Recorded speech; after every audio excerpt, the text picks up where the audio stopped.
Iya, halo, ketemu lagi di podcast kita, Geek But Not Fit, bersama saya Sony,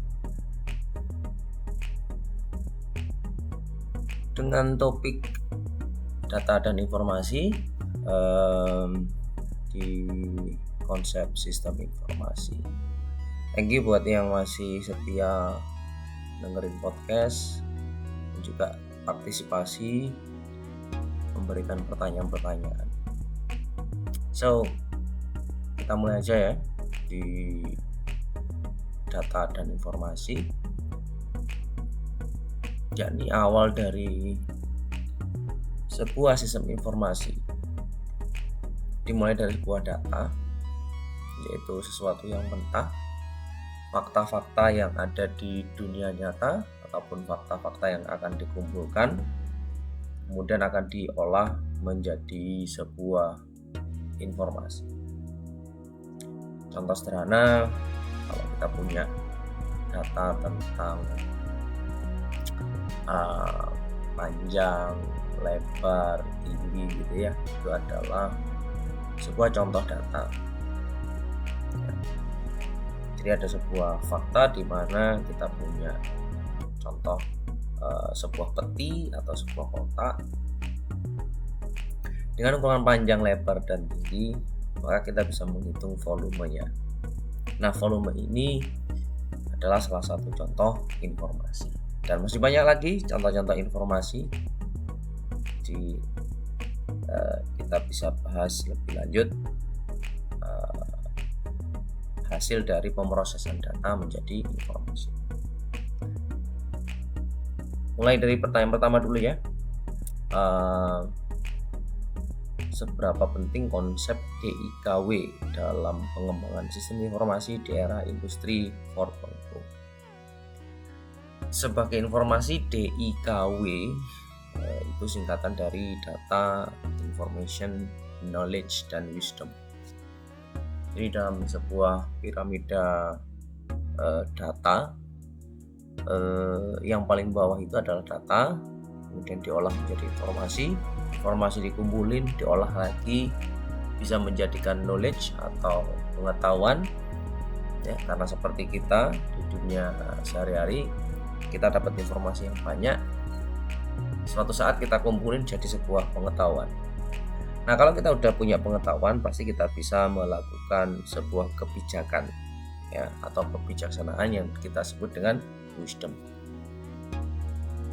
Nah, di dunia IT, di dunia komputer, di dunia sebuah sistem informasi, DIKW ini juga dipakai, dan jelas penting banget ya konsep ini diterapkan di era industri 4.0. Artinya data sekarang itu sudah melimpah gitu ya.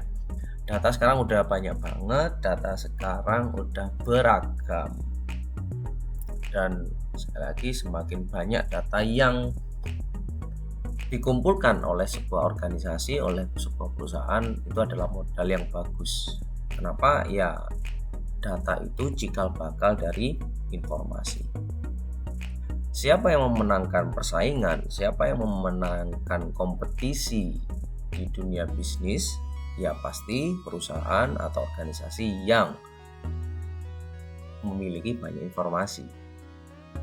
Semakin banyak informasi berarti datanya juga semakin banyak.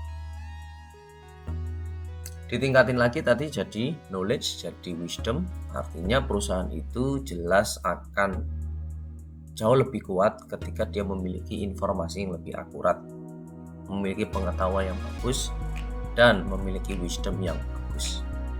So, menurut saya nggak cuma di era 4.0, di era-era zaman dahulu pun ya pasti seseorang, organisasi, pemerintahan, bahkan dulu mungkin kerajaan gitu ya, kerajaan dulu yang punya data bagus, punya informan yang keren, pasti dia bisa menaklukkan musuh-musuhnya. Ya, itu di zaman dahulu. Apalagi zaman sekarang, di mana data itu pasti sangat dibutuhkan, data itu sudah ada di mana-mana, tinggal diambil. kemudian diolah, maka masih relevan banget DIKW itu menjadi salah satu faktor penentu keberhasilan sebuah perusahaan. Itu sih dari pendapat saya pribadi. Thank you udah bertanya. Lanjut ke pertanyaan berikutnya. Apakah benar DIKW itu merupakan aset kunci suatu perusahaan agar memiliki keunggulan kompetitif yang berkelanjutan? Jika iya, mengapa? Nah, barusan udah dijawab ya. Tinggal diputar lagi aja pertanyaan yang barusan gitu ya. Kayaknya udah menjawab itu. Oke, lanjut pertanyaan berikutnya. Wah, ini pertanyaannya seru gitu ya. Apakah podcast juga menerapkan konsep DIKW? Nah, ada podcast seperti yang sekarang ini, apakah juga menggunakan konsep DIKW? Jika iya, podcast itu masuk ke kategori mana? Apakah podcast itu adalah data? Apakah podcast itu adalah informasi? Apakah podcast itu knowledge atau wisdom? Podcast itu adalah menyampaikan ulang apa yang sudah diketahui atau yang sudah dimiliki oleh podcasternya. Jadi misalkan saya nih lagi bikin podcast, lagi cuap-cuap sendirian monolog kayak gini. Saya membagikan sesuatu yang mungkin saya pernah baca ya, yang sudah pernah saya dapatkan ya, apapun itu saya sharingkan ulang ke semua pendengar setia GBNF. Nah, jadi kalau pertanyaannya podcast itu masuk ke data, informasi atau knowledge ataukah wisdom? Nah, kembali lagi ke apa yang saya katakan. Misalkan kalau saya mengatakan itu sebuah data, ya berarti podcast saya isinya data. Jadi podcast hanya sebuah sarana untuk melanjutkan informasi. Apa yang misalkan saya miliki atau misalkan diskusi gitu ya, hanya melanjutkan, hanya meramu saja ya. Jadi sebenarnya datanya sudah ada, tinggal disampaikan ulang. Informasinya sudah ada, tinggal disampaikan ulang. Knowledge sudah ada, tinggal disampaikan ulang. Ada wisdom, tinggal disampaikan ulang. Maka kalau kita lihat secara tradisional, bisa saja seorang podcaster itu dapatnya adalah data, kemudian disampaikan lagi menjadi data, tetap menjadi data. Jadi cuma nerusin aja. Misalkan barusan saya baca berita ada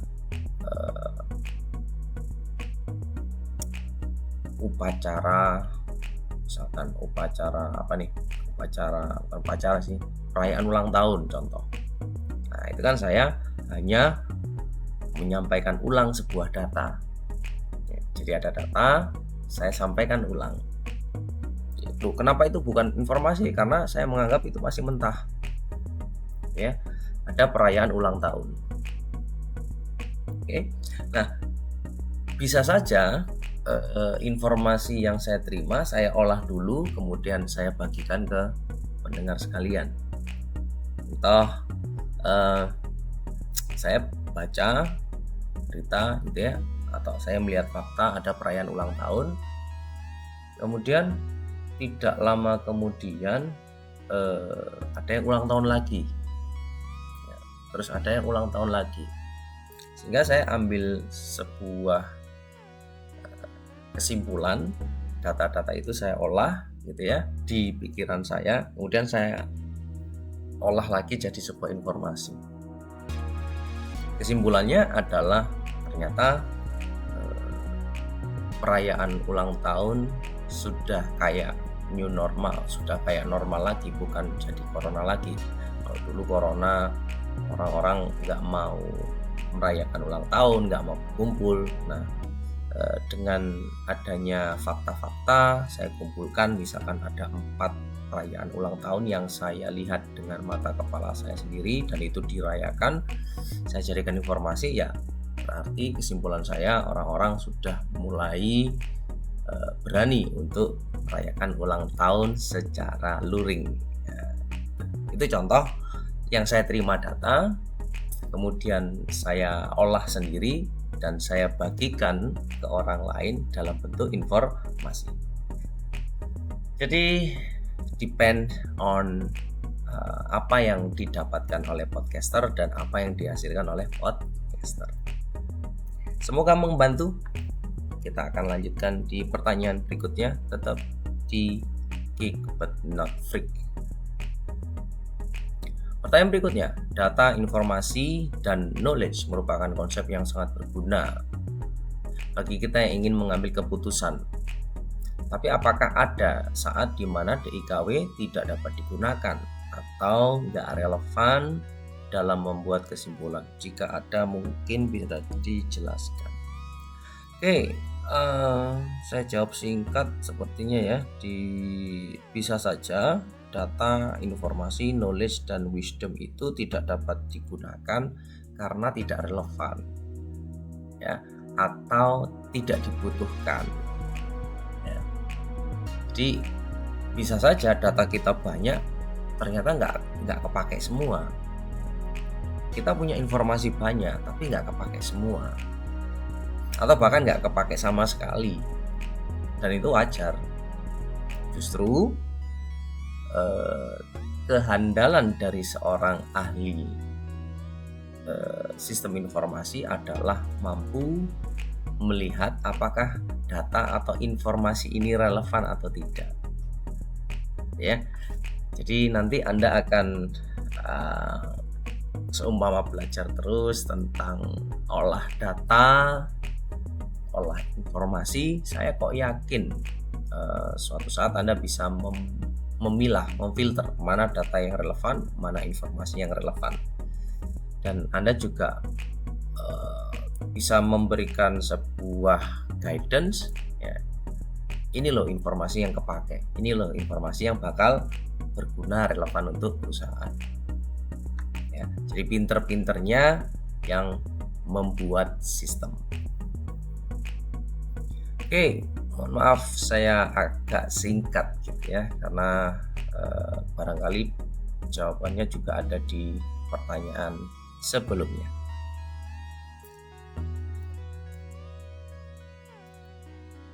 Dan mari kita lanjutin ke pertanyaan berikutnya. Mengapa data perlu diolah? Apakah perannya sangat penting bagi keberlangsungan sebuah perusahaan atau penting bagi kehidupan keseharian? Iya, jelas data perlu diolah, karena kalau data tidak diolah ya jadinya mentah banget. Data mentah itu sulit untuk dicerna oleh orang lain, gitu ya. Bahkan kita sendiri pun kalau masih dalam bentuk data mentah kayaknya akan kesulitan mengambil keputusan, mengambil kesimpulan. What next-nya itu juga sulit kalau masih berupa data mentah, ya. Jadi dengan data yang masih mentah, kita mungkin nggak akan bisa berbuat lebih banyak lagi. Maka harus kita olah, wajib kita olah. Sama seperti kita, kalau dibiarin cuman ada data tapi tidak ada tindakan, ya sama aja. Nah, tindakan itu dari mana? Dari proses berpikir, ya. Contoh misalkan saya sedang lapar nih, gitu ya, itu data mentah kita, ya. Kita diam aja, itu data mentahnya, Mas, ya. Padahal kita harus mengambil sebuah keputusan, kita harus makan, ya. Nah, kalau kita lapar ya kita harus makan, ya. Sesederhana itu contoh kenapa data perlu diolah. Kalau data tidak diolah, ya kita lapar, otak kita berhenti, nggak mikir kalau kita lagi lapar, kita nggak sadar kalau kita lapar. Maka kita harus proses itu datanya menjadi sebuah informasi. Oh, saya lapar ini, berarti saya harus makan. Maka saya harus pergi dari tempat ini untuk membeli makanan, untuk masak, ambil makan, ambil peralatan, dan seterusnya. Gara-gara apa? Gara-gara data itu kita ubah, kita proses menjadi informasi. Oke. Kalau misalkan contoh di dunia perusahaan, organisasi, sudah banyak banget dibahas di contoh-contoh sebelumnya. Lanjut, bagaimana cara mencegah permasalahan legal pada data publik? Ini kemana ini arahnya ya? Saya coba tebak aja, bagaimana cara mencegah permasalahan legal data pada data dari publik. Ini barangkali masalah privasi atau apa ya. Jadi, sebaiknya data itu sebelum dipublikasi harus meminta izin, data itu harus memang layak untuk dipublikasikan ke publik. Atau bahkan misalkan seumpama data itu tidak layak atau memang tidak diperuntukkan untuk publik, ya jangan disebarluaskan. Semoga menjawab. Lanjut, di dalam piramida DIKW setelah data terdapat informasi, bagaimana cara menarik sebuah informasi? Seperti yang kita ketahui bahwa jumlah data yang ada sangatlah banyak dan beragam. Apakah ada semacam metode teknis ataupun tools yang bisa digunakan? Ya, baik. Kalau kita berbicara tentang data gitu ya, data itu kalau saya bagi ada dua macam. Yang pertama data bersifat kualitatif, yang kedua data kualitatif ya, jadi ada kualitatif, ada kuantitatif. Data kuantitatif ini berupa angka, biasanya bisa dihitung, bisa dijumlah ya, angkanya pasti eksak ya.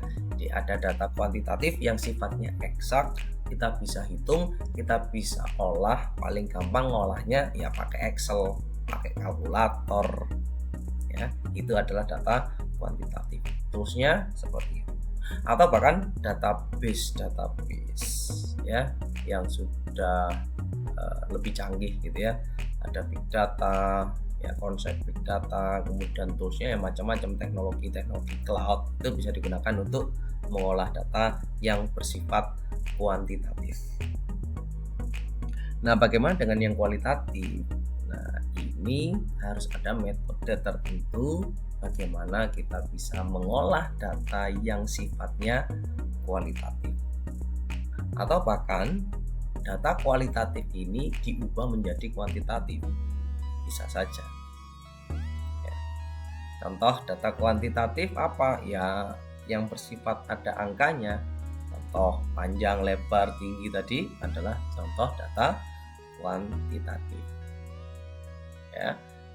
Atau misalkan berapa banyak pembelian mesin cuci di sebuah toko, berapa keuntungan penjualan mesin cuci, berapa banyak mesin cuci yang dikembalikan gara-gara rusak.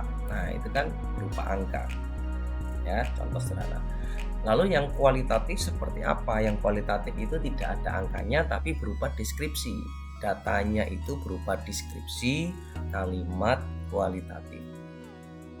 Ya, ambil contoh misalkan mesin cuci ini kualitasnya bagus. Nah, itu data kualitatif. Mesin cuci ini dirasa cocok bagi pelanggan. Banyak yang suka mesin cuci ini. Nah, itu contoh-contoh kualitatif. Ya. Jadi tidak ada data angkanya, berupa deskripsi. Nah, data kualitatif ini juga bisa kita ubah menjadi kuantitatif. Bagaimana caranya? Wah, panjang kalau diceritakan. Mungkin ada podcast lain atau mungkin ada topik-topik lain yang bisa Anda temui ya, bagaimana cara mengolah data. Terima kasih buat yang udah bertanya, masih setia di Geek but not Freak, podcast yang membahas IT, IS, komputer tapi dibahas secara ringan. Yuk lanjut ke pertanyaan berikutnya. Jika terdapat error dalam pengolahan informasi sehingga sebuah program itu gagal, maka bagaimana cara penyelesaiannya? Apakah fokus pada data tersebut atau mencari informasi yang lebih valid? Oke, ini kondisional ya. Jadi tidak bisa kita gebiak uyah kata orang Jawa. Kita generalisir ya. Apakah kita problem solve data yang error tersebut atau mencari informasi yang lebih valid? Nah, ini kondisional. Kadang kita perlu fokus mencari permasalahan errornya di mana, atau kita mencari lain ya, sumber lain sehingga kita bisa mendapatkan informasi yang lebih valid. Nah, ini nanti juga Anda akan bisa temui mungkin di topik-topik atau di mata kuliah pembahasan yang lain, bagaimana kita menghadapi data-data yang error. Yang jelas solusinya bisa salah satu dari kedua opsi ini. Problem solvingnya seperti apa, memecahkan data yang error atau nyari data yang lebih valid. Oke, lanjut yuk ke pertanyaan berikutnya. Seperti yang dijelaskan bahwasanya data adalah mentahan dari informasi yang belum diolah. Namun bagaimana jika data tersebut tidak dapat mengerucut pada suatu informasi? Apakah hal tersebut dapat dimasukkan dalam piramida DIKW? Kalau saya sih prediksi saja ya, semua data itu pasti bisa jadi informasi. Problemnya adalah apakah orang atau sistemnya mampu mengolah data itu jadi informasi.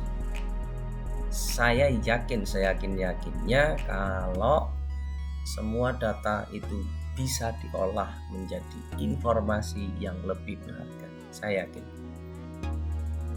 Yang tidak bisa mengolah informasi bisa saja memang kurang mampu menghasilkan informasi atau belum bisa memadukan informasi-informasi lain.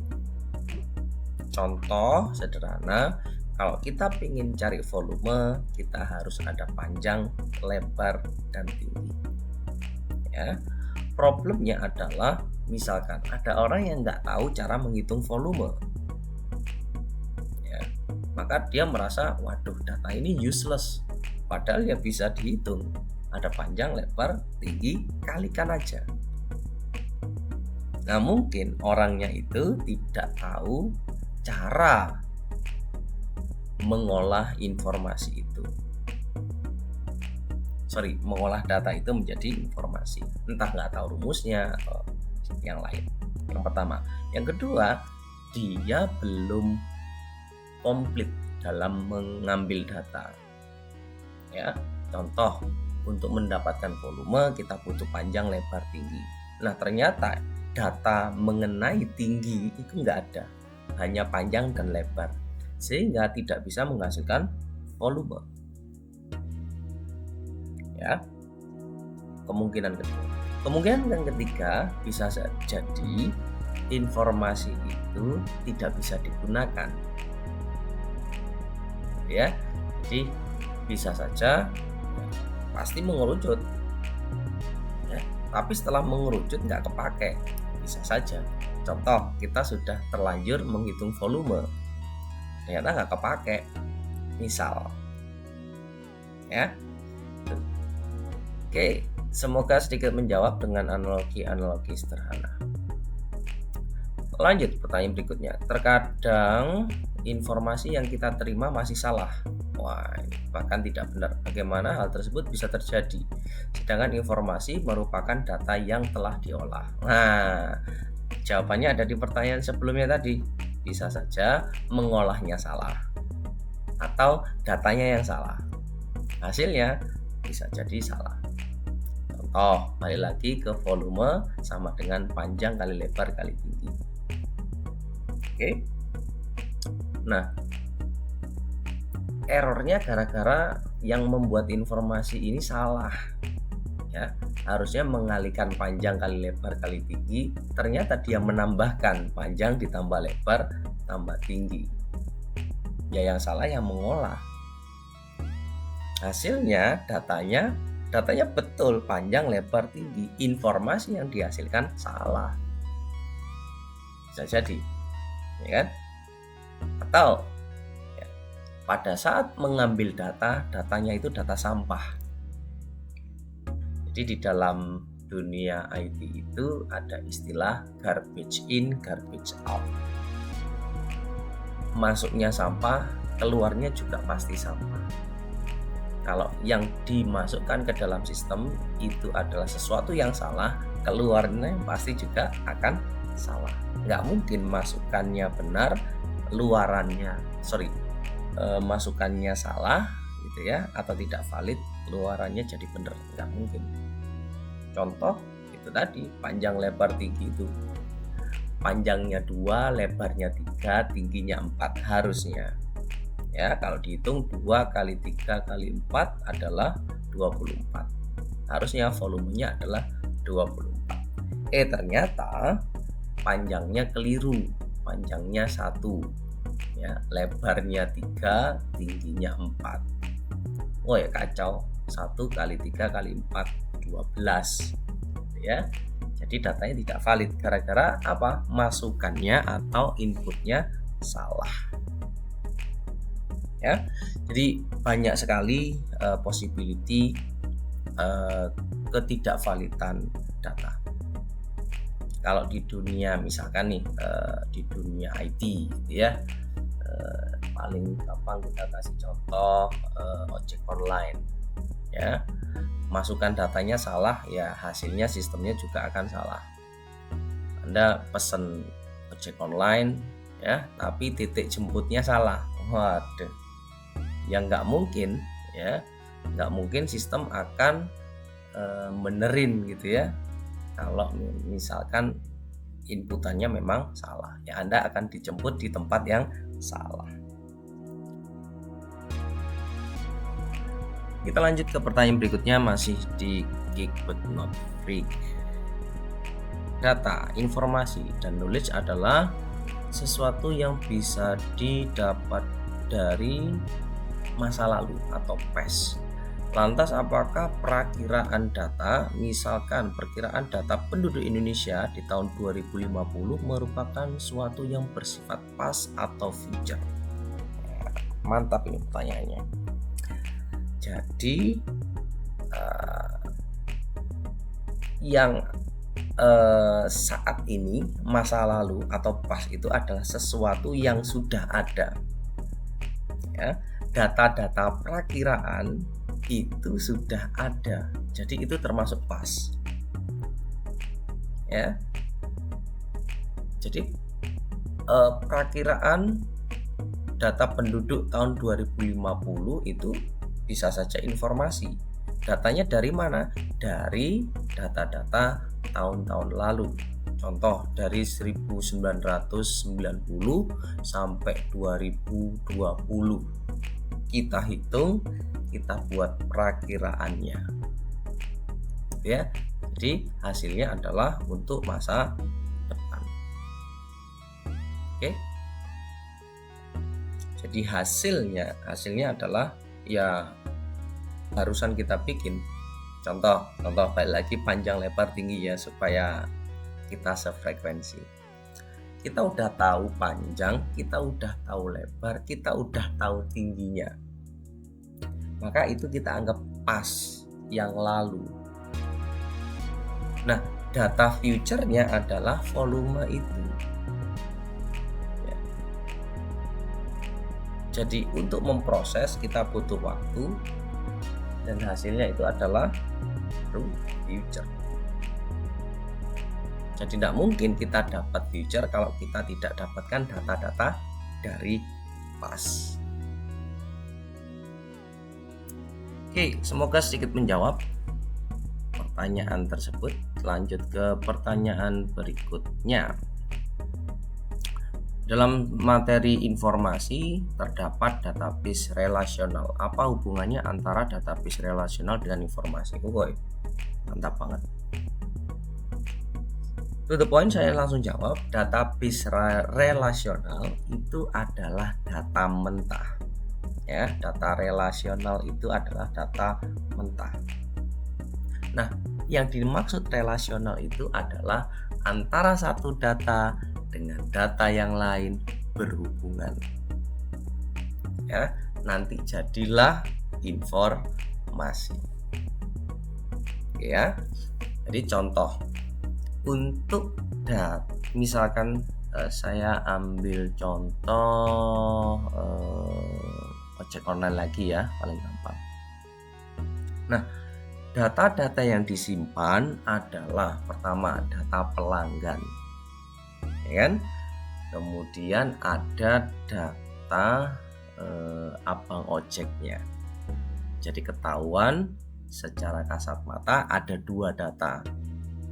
Data pertama data tentang customer, data kedua adalah data tentang abang ojeknya. Nah, yang dimaksud relasional di sini adalah menghubungkan antara data customer dengan data abang ojeknya. Sorry, sebut merek, abang ojeknya. Yang dimaksud dengan relasional, ada hubungannya, kita hubungkan, nanti jadilah sebuah informasi. Informasinya apa? Nambah lagi nanti titik jemputnya di mana, kemudian titik antarnya kemana. Nah, itu nanti jadi sebuah informasi gara-gara kita menggabungkan antara data customer dengan data abang ojeknya. Ya. Nanti kita akan belajar di topik-topik yang lain atau topik di mata kuliah yang lain, namanya database atau basis data. Nanti akan seru ketemu dengan pengolahan data.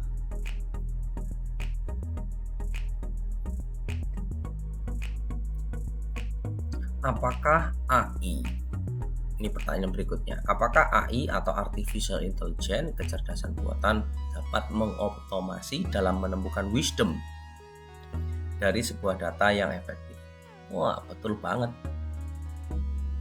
Jadi harapannya ketika kita buat AI itu akan mirip dengan manusia, memimik atau mengikuti, meniru kecerdasan dari manusia.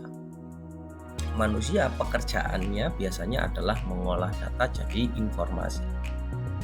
Nah, AI diciptakan untuk membantu manusia dalam mengolah data itu secara otomatis. Jadi orangnya tinggal tidur, yang mengolah informasi adalah AI atau robotnya.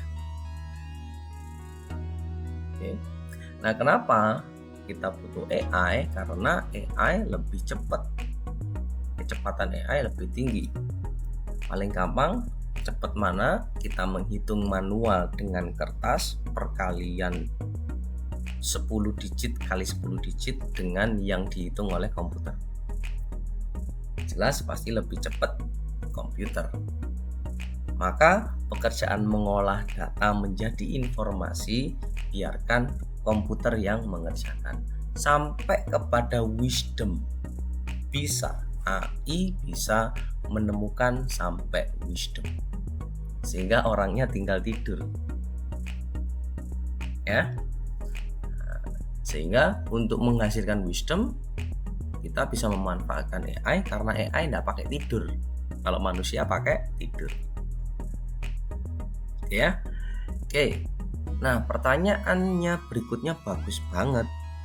Lalu AI itu apakah bisa? Karena AI sulit mengenali perasaan dan budaya. Nah, untuk sementara memang kita masih belum bisa memasukkan elemen emosi, memasukkan elemen akal ya kepada AI atau komputer. Tapi bukan barang yang mustahil.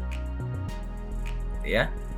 Jadi sudah ada penelitiannya, AI sudah mampu untuk memimik juga ya perasaan, emosi dari manusia. Nah, tinggal butuh waktu saja. Nanti mungkin komputer itu punya perasaan, punya emosi. Lanjut. Jika terdapat kesalahan pada interpretasi wisdom, apakah ini merupakan human error atau bisa dikarenakan kesalahan data? Dan bagaimana cara preventingnya? Oke, balik lagi ke jawaban saya yang terdahulu gitu ya. Anggap saja wisdom ini adalah informasi yang membutuhkan data. Maka balik lagi, garbage in garbage out, salah satu faktornya adalah memang datanya salah, datanya tidak valid. Nah, supaya bisa mencegah terjadinya kesalahan interpretasi, ya itu tadi harus membuat sistem yang bagus, membuat keputusannya juga harus bagus.